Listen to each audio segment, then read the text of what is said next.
Evet, Ukrayna'ya doğru yola çıkacağız. Kameraman arkadaşım Hakan Kul'la birlikte. Şu an hava sahası kapalı ve en yakın alanlar Bükreş ve Varşova.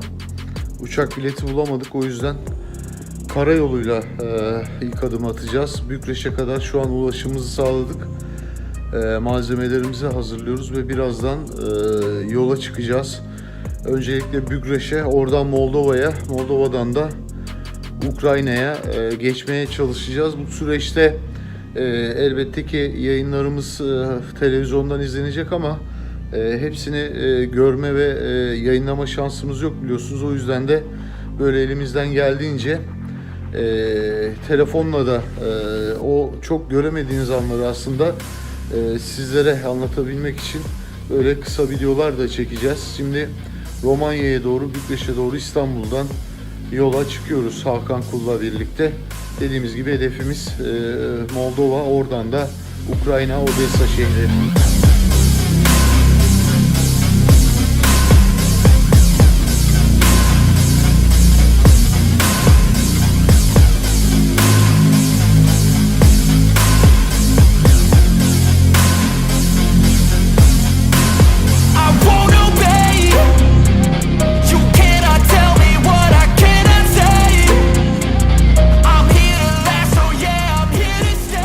Dün gece Ukrayna sınırına ulaştık, Moldova-Ukrayna sınırına.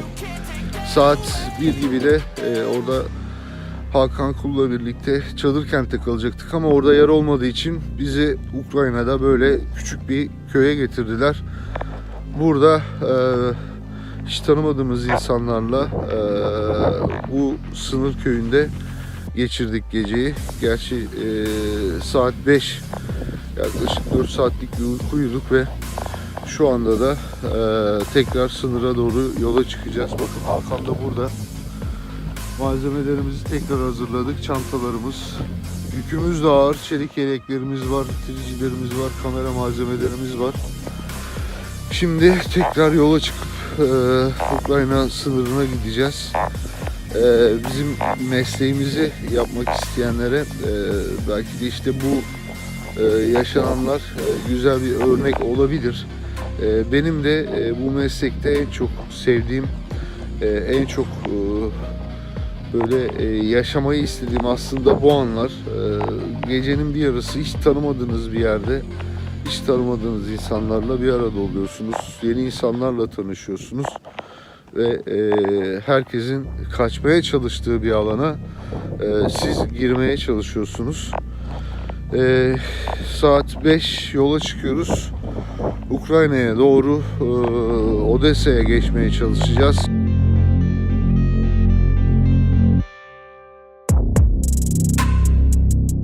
Bölge dediğimiz gibi kritik bir bölge, özellikle Ukrayna için kritik bir bölge Odessa ve şu anda şehirde herhangi bir hava saldırısı ya da topçu atışı yok ama dediğimiz gibi sokak savaşları yaşanıyor Odessa'da.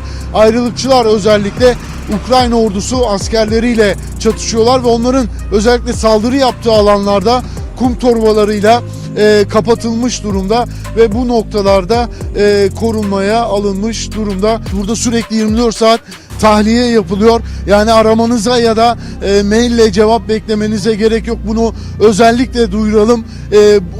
Odessa ve çevresinde olan vatandaşlarımız için bu noktaya direkt olarak gelebilirsiniz. Burada sürekli otobüs var ve bu noktadan otobüslerle hemen Moldova'ya tahliyeler yapılabiliyor. Bakın etrafta yine ayrılanlar var. Burada eşini çocuklarını alıp ama işte eşinin ailesini bırakanlar var. Oldukça da zor bir durum onlar için diyebiliriz.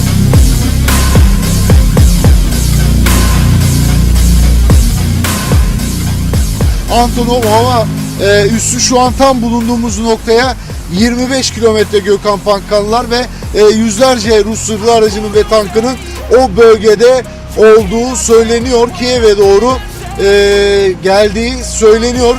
Ne olacak biz de burada merakla bekleniyoruz ama burada dediğim gibi sokaklar, özellikle devlet dairelerinin olduğu alanlar tamamen kapatıldı artık. Önceden sadece Hemen bakın sağ tarafta demirler vardı, betonlar vardı ama onları da kenara çekip tamamen toprak dökerek o yolları kapatmaya başladı Ukrayna güvenlik güçleri diyebiliriz. Oldukça gergin bir ortam var. Rus birliklerinin ilerleyişi, Kiev'e doğru ilerleyişi oldukça gergin bir ortam yaratmış durumda. Şu anda Kiev merkezinde diyelim, sokaklarda çok az sayıda insan görüyorsunuz. Marketlerin bazıları açık ve bu noktada da Rusya'nın saldırılarının ve karadan ilerleyişinin de oldukça etkin olduğunu söyleyelim. Özellikle bu tür yerlerde, çatışma bölgelerinde çalışırken neler yaptığımızı merak edip soran çok oluyor. Bununla ilgili bir video hazırlamak istedim. Şu anda Kiev'de bir oteldeyiz ve tabii sürekli vurulan bir bölge ve gıdaya ulaşımda oldukça zorluk yaşıyoruz. Nasıl yaşıyoruz? Hemen onu da göstereyim size. Bu zorluğu nasıl aşmaya çalışıyoruz? Onları da göstereceğim. İşte burası odamız. Kameraman arkadaşımız Hakan Kul'la birlikte kalıyoruz. Özellikle bu tarz çatışma bölgelerinde mümkün olduğunca ayrı kalmamak gerekiyor. Ve her şeyimiz şu an bir bölgede. Bakın, bütün çantalarımız, çelik yeleklerimiz derli toplu, eşyalarımızın hiçbirini dağıtmıyoruz ki eğer acil bir tahliye gerekirse, acilen bir tahliye olursa bütün eşyalarımız şurada gördüğünüz gibi toplu olarak duruyor. Şu an kaldığımız otelde yemek, sadece kahvaltı veriliyor. Onun harici de yemek olayımızı kendimiz hallediyoruz. Bakın şu an Hakan makarnayı yiyor. İşte kettle var, su var. Burada hemen göstereyim, bakın kurabiyeler var. Noodle özellikle hem hafif hem de doyurucu, enerjisi yüksek. Çikolatalar, bisküviler var. Yani işte cornflakes alıyoruz. Çeşit çeşit dediğimiz gibi bisküviler alıyoruz. Ve bu şekilde akşam yemeklerini bir şekilde halletmeye çalışıyoruz. Burada da işte noodle'ları bardaklarda sıcak suyla hazırlayarak yiyoruz. Ve dediğim gibi en önemlisi de bunların hepsi derli toplu bir arada ve acil bir durumda hemen çıkmak için hazır vaziyette. Yani hiç sağa sola koşturmamıza gerek kalmadan alacağımız yeri belli. Yani bir acil durum tahliye planımız da var kendi işleyişimizde. Çünkü burası sürekli roketlerle, füzelerle ve birliklerinin de Kiev'e ilerleyişi sürüyor.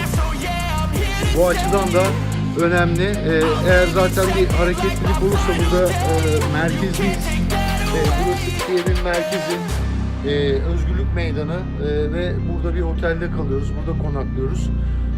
Buradan herhangi bir ters, olumsuz bir gelişme olduğunda elçiliğimizle de irtibat halindeyiz ve acil bir şekilde buradan ilk etapta elçiliğe giderek ya da elçiliğin göndereceği bir ekiple birlikte buradan tahliye olmayı planlıyoruz. Tabii şu an için bir acil durum senaryosu yok. Rus birliklerinin Kiev'e ilerleyişi sürüyor. Roket ve füzeler de düşmeye devam ediyor. Hava savunma sistemleri devreye giriyor ve bu olduğu zaman da sirenler hemen çalmaya başlıyor ve insanları uyarıyorlar, sığınaklara gidin. Hemen şu altımızda bir metro girişi var. Şu cam kubbe olarak gördüğünüz yerin altı yeraltı çarşısı gibi. Şuralarda hemen metro girişleri var ve bu alanlarda alarm çaldığında insanlar, sokakta olanlar en azından bu alanlara saklanabiliyor. Biz de aşağı iniyoruz, hemen binanın altına iniyoruz. Alt katlarda bu süreleri geçirmeye çalışıyoruz. Şu an için soran çok arkadaş oldu. Bu videoyu hazırlamak istedim. Eğer yine sorularınız olursa seve seve cevaplarım. Kendinize iyi bakın. Ukrayna'dan, Kiev'den selamlar.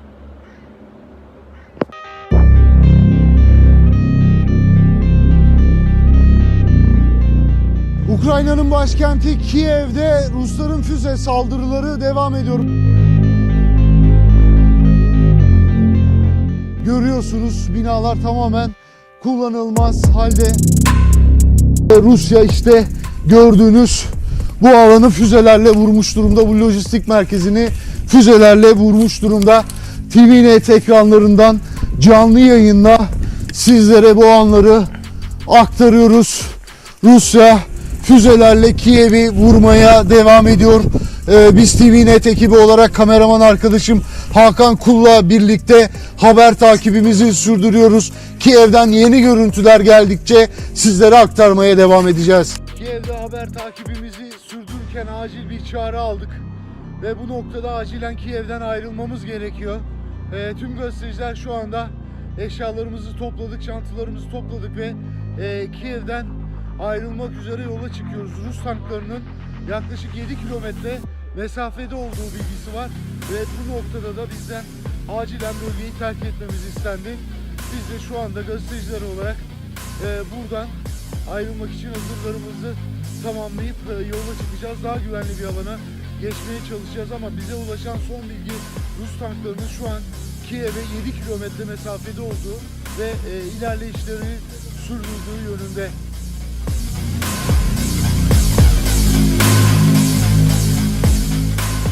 Türk gazeteciler olarak Kiev'den ayrılmak zorunda kaldık Büyükelçiliğin uyarısıyla. Şu anda yoldayız. TVNet, 24, CNN Türk, İHA, Global Haber, birçok gazeteci arkadaşımızla şu an Lviv yolundayız. Şu an dağ başında bir yerdeyiz. Gerçekten hava çok soğuk ve araçlardan birinin 2 lastiği birden patladı yoldaki bir çukur yüzünden.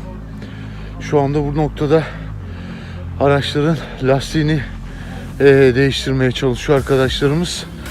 Lastikleri değiştirdikten sonra tekrar yola devam etmeye çalışacağız ama oldukça uzun bir yol oldu. Olmaya da devam ediyor.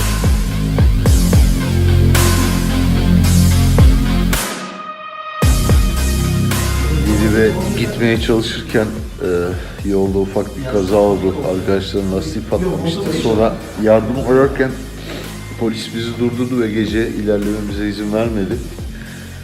Bizi topladı, 15 kişiyi hastaneye getirdi. Şu anda hastane yatağındayız. Burada geceyi geçireceğiz.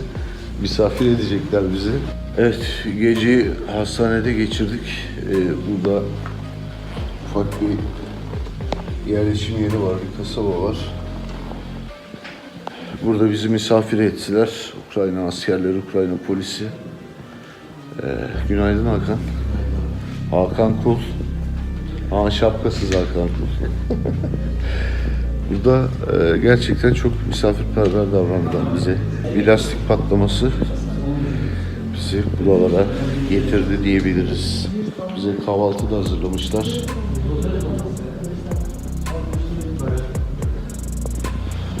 Evet, şimdi buradan tekrar çıkacağız. Önce arkadaşlarımızın arabasının lastiğini onardıktan sonra Lviv'e doğru devam edeceğiz.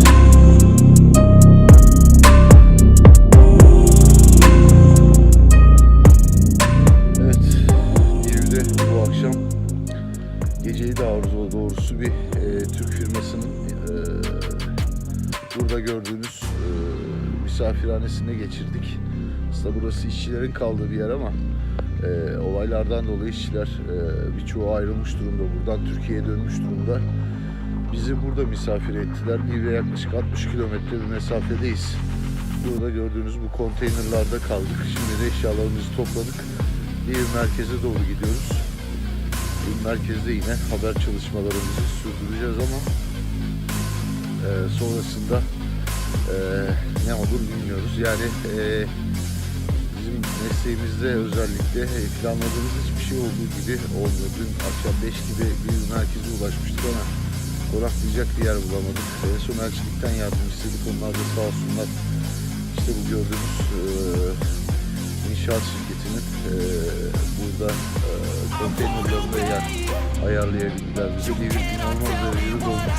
Ukrayna'nın güvenli alanlarından biri ve o yüzden de ülkenin birçok farklı şehrinden binlerce insan buraya akın etmiş durumda. Polonya sınırına yakın bir yer olduğu için Lviv şu an ciddi anlamda nüfus çekmiş durumda ülkenin birçok yerinden. Biz de işte yer bulamadık hiçbir şekilde, ne otel, host otel ve şu anda da burada konakladık, geceyi geçirdik. Şimdi de tekrar Lviv merkezine doğru yola çıkıyoruz. Evet, bakın burası Lviv tren istasyonu. Burada birçok çadır kurulmuş durumda. İnsanlara yardım dağıtılıyor ve burada varillerde ateşler yakılmış durumda. İsınmaları için insanların burada yardım dağıtılıyor. Kılık kıyafet yardımı, battaniye. Hemen arkada çadırlar var. Buralarda isteyenler, direkt olarak sağlık sorunları olanlar için doktorlar var. Muayene edebiliyorlar. Sağlık problemleri için muayene sağlık tedavileri gerçekleştirilebiliyor. Ortam burada gerçekten çok kötü. Burada resmen bir insanlık dramı yaşanıyor şu anda. Binlerce kadın ve çocuk şu an bulunduğumuz alanda, bakın burada tahliye edilmeyi bekliyorlar. Polonya sınırına gönderilmeyi bekliyorlar.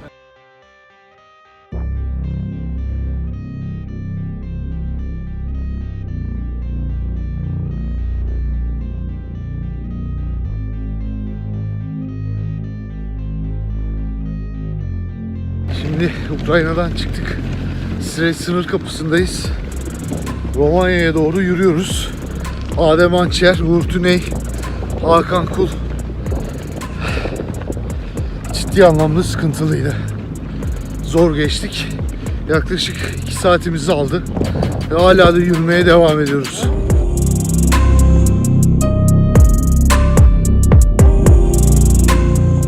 Ukrayna'nın başkenti Kiev'de Rusların füze saldırıları devam ediyor.